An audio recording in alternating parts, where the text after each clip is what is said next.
Magandang umaga mga kabalita sa Luzon, Visayas at Mindanao. Ito ang tambalang inaabangan tuwing umaga at hapon.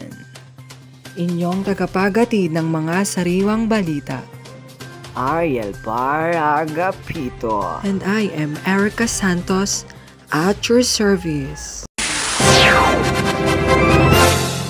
Time check. Ang oras natin ngayon ay alas 8 ng umaga, araw ng Nobyembre 12, 2023. Ang programang ito ay atid sa inyo ng Nescafe. Unang langhap, simot sarap. Magandang umaga sa inyong lahat. Ako ang inyong tagapaglingkod, Erica Santos. Good morning mga kabalita. Ako po ang inyong mamamahayag, Ariel Paragapito. Dito lang sa 97.1 Radio Just For You, kung saan pinag-uusapan ng may init na balita.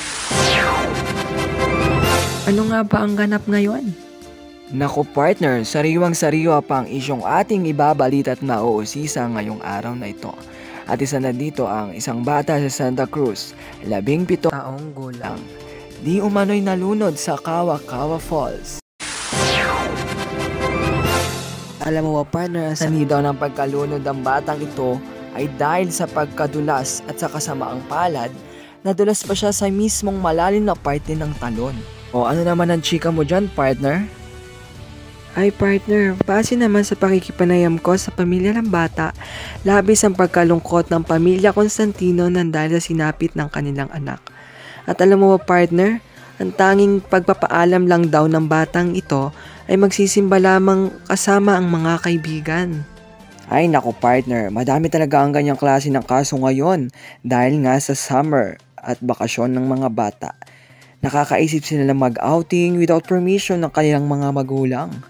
Ay nako nga partner, Diyos ko, ang mga bata ngayon matitigas na ang ulo, hindi na marunong magpaalam sa kanilang mga magulang. Kaya nga partner, kaya mga paalala ko sa inyo mga kabataan, kung may pupuntahan man kayo, magsabi kayo ng totoo kung saan man kayo magpupunta, para hindi kayo mantong sa ganyang klaseng kalagayan.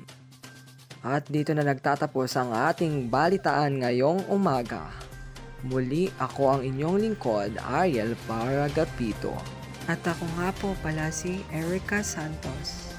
Samahan niyo muli kami bukas tuwing alas 8 ng umaga dito lang sa 97.1